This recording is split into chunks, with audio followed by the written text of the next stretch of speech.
राकेश, आप तक आवाज पहुंच पा रही है? जी, अगर मैं बात करूं तो जी इस समय जी हमारे साथ जो है एग्जिट पोल पर बात करने के लिए कांग्रेस के जो उम्मीदवार भी है करण सिंह, वो हमारे साथ है। उनसे बात करने का भी प्रयास कर रहे हैं। जी, आप अपना सवाल बढ़े तो हम उनसे इस पर राय भी प्रकट करवाएंगे।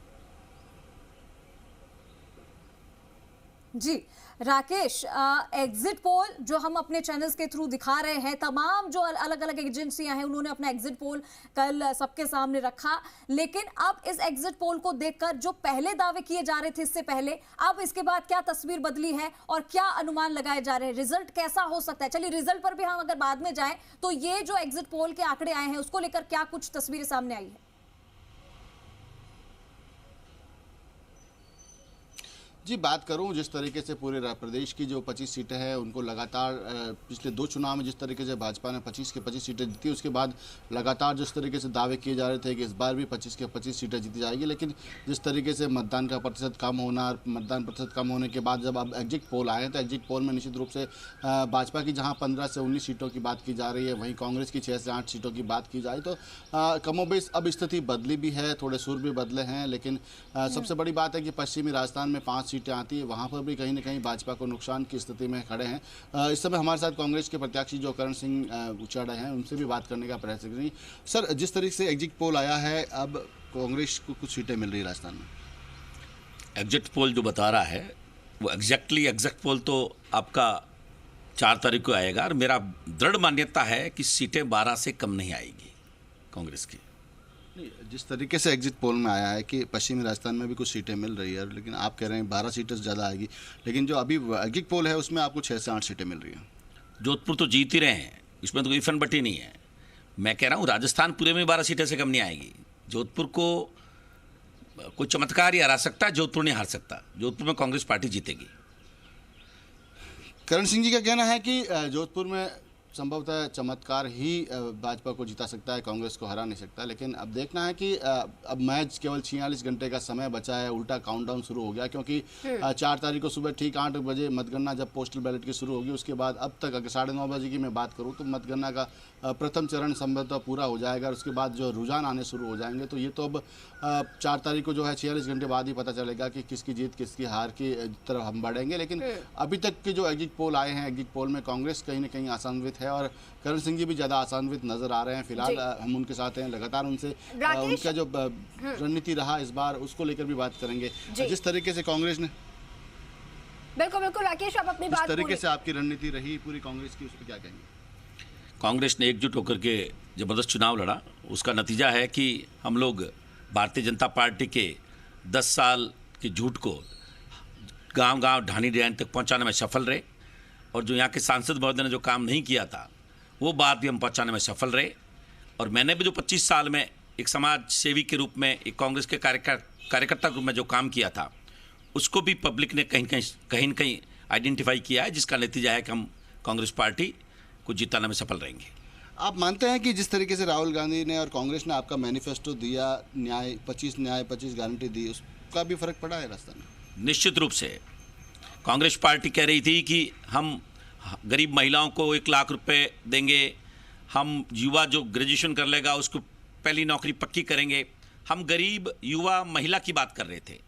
और भारतीय जनता पार्टी मंदिर को तोड़ देंगे, मंगलसूत्र उठा के ले जाएंगे, ये कहीं नल तोड़ देंगे, नल उठा के ले जाएंगे, ऐसी बातें कर रही थी। तो जनता तो सब समझती है, जनता सब समझती है भाई कौन क्या बात कर रहा है। अब लोकसभा का चुनाव हो रहा था, वो भारत के विकास की बात करेगा, राष्ट्र निर्माण की बात होनी चाहिए, लोगों के रोजगार पे बात होनी चाहिए, महंगाई पे बात होनी चाहिए। वो तो बात हो नहीं रही है और कह रहे हैं कि राम मंदिर तोड़ के ले जाएंगे। अरे किसकी हिम्मत औकात है? इस सृष्टि में कौन ऐसा पैदा हुआ जो राम मंदिर को तोड़ सके?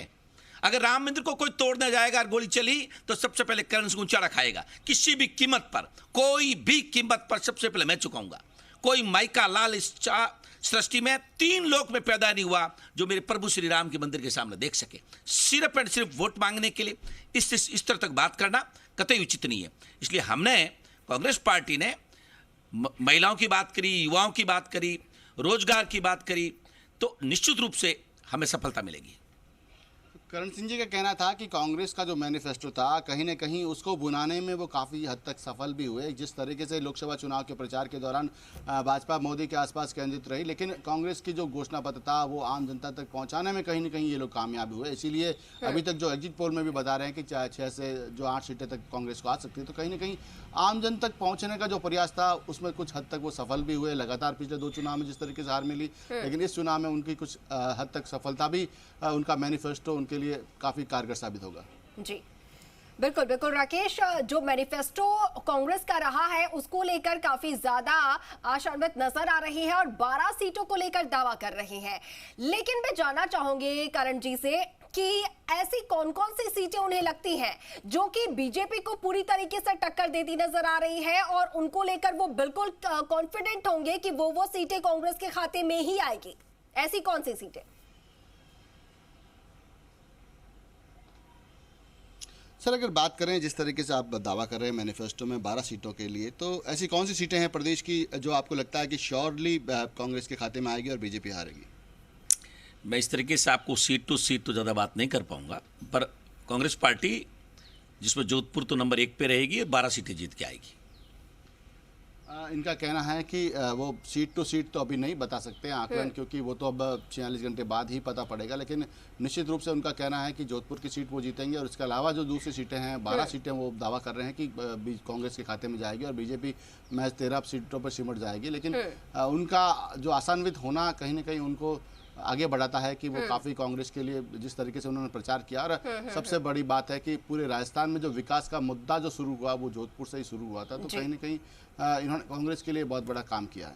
ठीक है राकेश, आप बने रहिए हमारे साथ। हमारे सहयोगी विष्णु शर्मा भी हमारे साथ जुड़े हैं, तो उनका भी हम रुख कर लेते हैं और उनसे भी जरा इस एग्जिट पोल को लेकर हम बात करेंगे, चर्चा करना चाहेंगे। विष्णु, राजस्थान की बात की जाए तो राजस्थान में इंडी गठबंधन के लिए अच्छे संकेत पिछले 2 बार की बारी में देखें तो अच्छे संकेत दिख रहे हैं। लेकिन अगर पूरे देश की बात की जाए तो एनडीए बीजेपी जो है वो पूरी तरीके से बहुमत के साथ आती हुई इस एग्जिट पोल में नजर आ रही है। 350 से ज्यादा सीटें हैं। सबसे पहले मैं आपसे जानना चाहूंगी कि इसको लेकर किस तरीके के अब रिएक्शंस जो है वो सामने आ रहे हैं और आपका क्या कहना है इस एग्जिट पोल के बारे में? बिल्कुल अंकुर, बात अगर की जाए देश के एग्जिट पोल को लेकर तो तमाम जो एजेंसियां थी उन्होंने जो अपने एग्जिट पोल जारी किए उसमें एनडीए को बहुमत के पार दिखाया गया है। हालांकि 400 के आंकड़े तक भी कुछ सर्वे एजेंसियों ने पहुंचाया है। मैक्सिमम जो सीटें दी गई है उनमें 400 का आंकड़ा भी पार कर दिया गया। वहीं दूसरी ओर जो एनडीए के नेता हो या बीजेपी के नेता हो, तमाम इस बात को लेकर अभी भी आशान्वित है कि जब 4 तारीख को ईवीएम या मतगणना शुरू होगी तब वहाँ पर 400 पार का आंकड़ा वो छू लेंगे। लेकिन बात है सत्ता की, क्योंकि तीसरी बार ये तय है, माना जा सकता है कि इस बार तीसरी बार प्रधानमंत्री नरेंद्र